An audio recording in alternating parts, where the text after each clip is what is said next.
আজকের এই ভিডিওর মাধ্যমে দেখাবো পাঞ্জাব ন্যাশনাল ব্যাংকের কেওয়াইসি ফর্ম ফিল আপ কীভাবে করতে হয়। আপনাদের অনেকেরই যাদের বই আছে পাঞ্জাব ন্যাশনাল ব্যাংকে তাদের কিন্তু বইটা বন্ধ করে দেওয়া হয় এবং ব্যাংকে গিয়ে যখন বলা হয় আমার বইটা বন্ধ হয়ে গেছে তখন ব্যাংক থেকে বলা হয় কেওয়াইসি ফর্ম ফিল আপ করতে এবং এই কেওয়াইসি ফর্ম ফিল আপ করার পরেই কিন্তু আপনার ব্যাংকের বইটা আবার ওপেন অর্থাৎ খুলে দেওয়া হয় এবং এই ফর্মটা আপনি কীভাবে ফিল আপ করবেন এবং এর সঙ্গে কী কী ডকুমেন্টস দিতে হবে এই ভিডিওর মাধ্যমে আজ আলোচনা করব। আপনারা প্রথম থেকে শেষ পর্যন্ত ভিডিওটির সঙ্গে থাকুন। প্রথমেই যে ফর্মটা আছে দেখতে পাচ্ছেন এই ফর্মটা কিন্তু আপনারা আপনার যে ব্যাংকে বই সেই ব্যাংক থেকেই পেয়ে যাবেন, ঠিক আছে। ফর্মটা নেওয়ার পর প্রথমে ফর্ম ফিল আপের প্রথমে দেখতে পাচ্ছেন এখানে ডান দিকে লেখা বাঁ দিকে লেখা আছে বিও, অর্থাৎ আপনার ব্যাংকটা কোন ব্রাঞ্চের অন্তর্গত সেই ব্রাঞ্চের নামটা আপনি এখানে লিখবেন।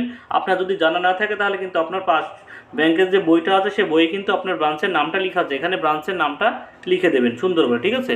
তারপরে এখানে ডান দিকে লেখা আছে ডি নাম্বার, অর্থাৎ এখানে কিন্তু আপনার কোনো নাম্বার এখানে আপনি আর বসাতে হবে না, এটা ব্যাংক থেকে বসিয়ে দেবে। তারপরে প্রথমেই লেখা আছে দেখতে পাচ্ছেন এখানে ফর্ম ফিল আপের কাস্টমার আইডি। কাস্টমার আইডিটা আপনার ব্যাংকের বইয়ে আপনি পেয়ে যাবেন, কাস্টমার আইডিটা সেটা দেখে দেখে আপনি এখানে লিখে দেবেন। তারপরে নিচে দেখে লেখা আছে name of the account holder, অর্থাৎ যার নামে বই তার নামটা কিন্তু এখানে যে বক্সটা দেওয়া আছে সেই বক্সের মধ্যে তার নামটা এখানে যে সুন্দরভাবে এখানে তার নামটা এখানে লিখে দেবেন, ঠিক আছে।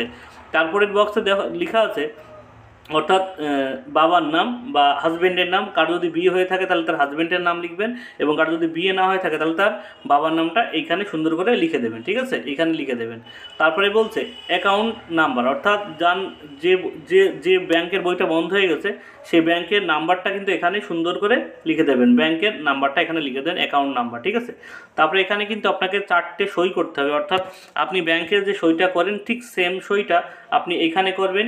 এই দুই পাশে মোট 4টে সই করবেন, ডান পাশে দুটো বাম পাশে দুটো, এবং এখানে যে ছবি লাগানোর জায়গাটা আছে এখানে আপনাদের কিন্তু পাসপোর্ট সাইজের একটা ফটো আপনি এখানে লাগিয়ে দেবেন, ঠিক আছে। তারপরে নিচের দিকে আসবেন, তারপরে প্রথমে দেখতে পাচ্ছেন ফাদার নেম, অর্থাৎ আপনার বাবার নাম লিখে দেবেন এখানে। তারপরে লেখা আছে মাদার্স নেম, অর্থাৎ আপনার মায়ের নামটা লিখে দেবেন।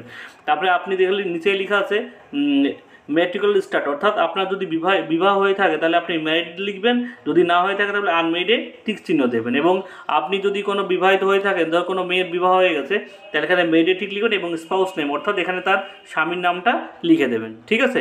আশা করি এটুকু সবার ক্লিয়ার।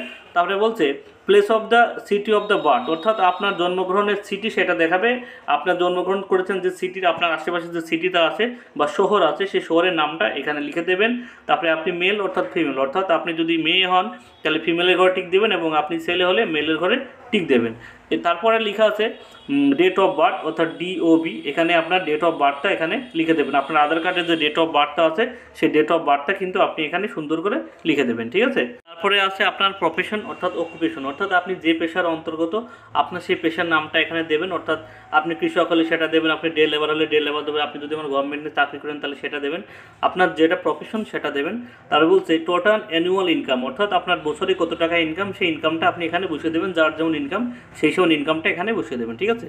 তারপরে আছে অ্যাড্রেস, অর্থাৎ আপনার যে পার্মানেন্ট অ্যাড্রেস অর্থাৎ আপনি কিন্তু এখানে বসাবেন, অর্থাৎ আপনার আধার কার্ড বা ভোটার কার্ডে যে অ্যাড্রেসটা আছে সেই অ্যাড্রেসটা দেখে দেখে এখানে বসে দেবেন। প্রথমে দেখতেন ভিলেজ লেখা আছে, তারপরে পি অর্থাৎ পোস্ট অফিস লেখা আছে, অর্থাৎ পিএস অর্থাৎ আপনার পুলিশ স্টেশনের নামটা দেবেন এবং ডিস্ট্রিক্ট অর্থাৎ আপনার জেলার নামটা দেবেন, তারপরে পিন নাম্বারটা দিয়ে দেবেন। এখানে পিন নাম্বারটা আলাদাভাবে আবার দিয়ে দেবেন, ঠিক আছে। এখানে পিন নাম্বারটা এখানে অ্যাড্রেস প্রুফটা আসলে সবার ক্লিয়ার। তারপরে আছে আপনার কিন্তু এখানে দেখেন লেখা আছে এখানে অ্যাড্রেস, অর্থাৎ আপনার যদি বর্তমান অ্যাড্রেস এবং আপনার ডকুমেন্টস অ্যাড্রেস সেম থাকে তাহলে কিন্তু এগুলো আর ফিল আপ করতে হবে না, ঠিক আছে। এরপর নিচের দিকে আসবেন, দেখতে পাচ্ছেন লেখা আছে মোবাইল নাম্বার, অর্থাৎ আপনার ফোন নাম্বারটা এখানে কিন্তু লিখে দেবেন। এই ফোন নাম্বারটা আপনার আধার কার্ডের সঙ্গে যে ফোন নাম্বারটা লিঙ্ক আছে সেই ফোন নাম্বারটা দিলে সব থেকে সুন্দর হয় বা বেটার হয়, আপনি সেই ফোন নাম্বারটা দিয়ে দেবেন। তাহলে মেল আইডি আপনার থাকলে দিতে হবে, না থাকলেও দিতে হবে না, কিন্তু এটা ম্যান্ডেটরি নয়। তারপরে লেখা আছে আধার নাম্বার, অর্থাৎ আপনার আধার কার্ডের নাম্বারটা কিন্তু আপনি দেখে দেখে সুন্দর করে এই বক্সের মধ্যে আপনি আধার কার্ডের নাম্বারটা এখানে বসিয়ে দেবেন, ঠিক আছে। আধার কার্ডের নাম্বারটা এই বক্সের মধ্যে বসিয়ে দেবেন। তাহলে হচ্ছে প্যান নাম্বার, অর্থাৎ আপনার প্যান কার্ডের নাম্বারটা কিন্তু সুন্দর করে এই বক্সের মধ্যে আপনার প্যান নাম্বারটা বসিয়ে দেবেন, ঠিক আছে। এরপর নিচের দিকে আসবেন, দেখতে পাচ্ছেন এখানে লেখা আছে আপনার হলো সিগনেচার, অর্থাৎ আপনি যে ব্যাংকের বইয়ে যেমন সিগনেচারটা করেন সেই সিগনেচারটা এখানে করবেন। এখানে তারপর লেখা আছে ডেট, অর্থাৎ আপনি এখান থেকে ডেটটা দেবেন। তবে আপনি যেদিন ফর্ম ফিল আপটা জমা দেবেন সেই ডেটটা কিন্তু আপনি এখানে দেবেন। মনে করুন আপনি আজকে ফর্ম ফিল আপ করতে, কিন্তু ফর্মটা জমা দিতে আপনার 2 দিন দেরি হবে, তাহলে আপনি সেই ডেটটা লিখবেন না, ডেটটা ফাঁকা রাখবেন। আপনি যেদিন ফর্মটা জমা দিতে যাবেন এখানে সেই সেদিনের ডেটটা এখানে দিয়ে দেবেন, ঠিক আছে। এবং এর সঙ্গে আপনাদের কী কী ডকুমেন্টস দিতে হবে সেটা একটু বলে দিই। এর সঙ্গে আপনার ব্যাংকের বই জেরক্স, তার সঙ্গে একটা প্যান কার্ডের জেরক্স, তার সঙ্গে একটা আধার কার্ডের জেরক্স, মোট এই 3টে ডকুমেন্টস আপনি আপনার ব্যাংকে কিন্তু জমা দিয়ে দেবেন। এবং আপনার ব্যাংকে জমা দেওয়ার কিন্তু 4 থেকে 5 ঘন্টা, অনেক সময় 2 দিন লাগে বা 1 দিন লাগে, তার মধ্যে কিন্তু আপনার ব্যাংকটা চালু হয়ে যাবে সাথে সাথে, ঠিক আছে। আপনি কিন্তু আবার আপনার ব্যাংকটার সব রকম কাজ করতে পারবেন। এই ছিল আজকের ফর্ম ফিল আপের ভিডিও। আশা করি সবাই বুঝতে পেরেছেন। কারো যদি বুঝতে অসুবিধা সে অবশ্যই কমেন্ট বক্সে জানিয়েন, এবং আমার চ্যানেলে নতুন হয়ে থাকলে অবশ্যই চ্যানেলকে সাবস্ক্রাইব করে রাখবেন। সবার জন্য ধন্যবাদ, সবার জন্য শুভকামনা রইল।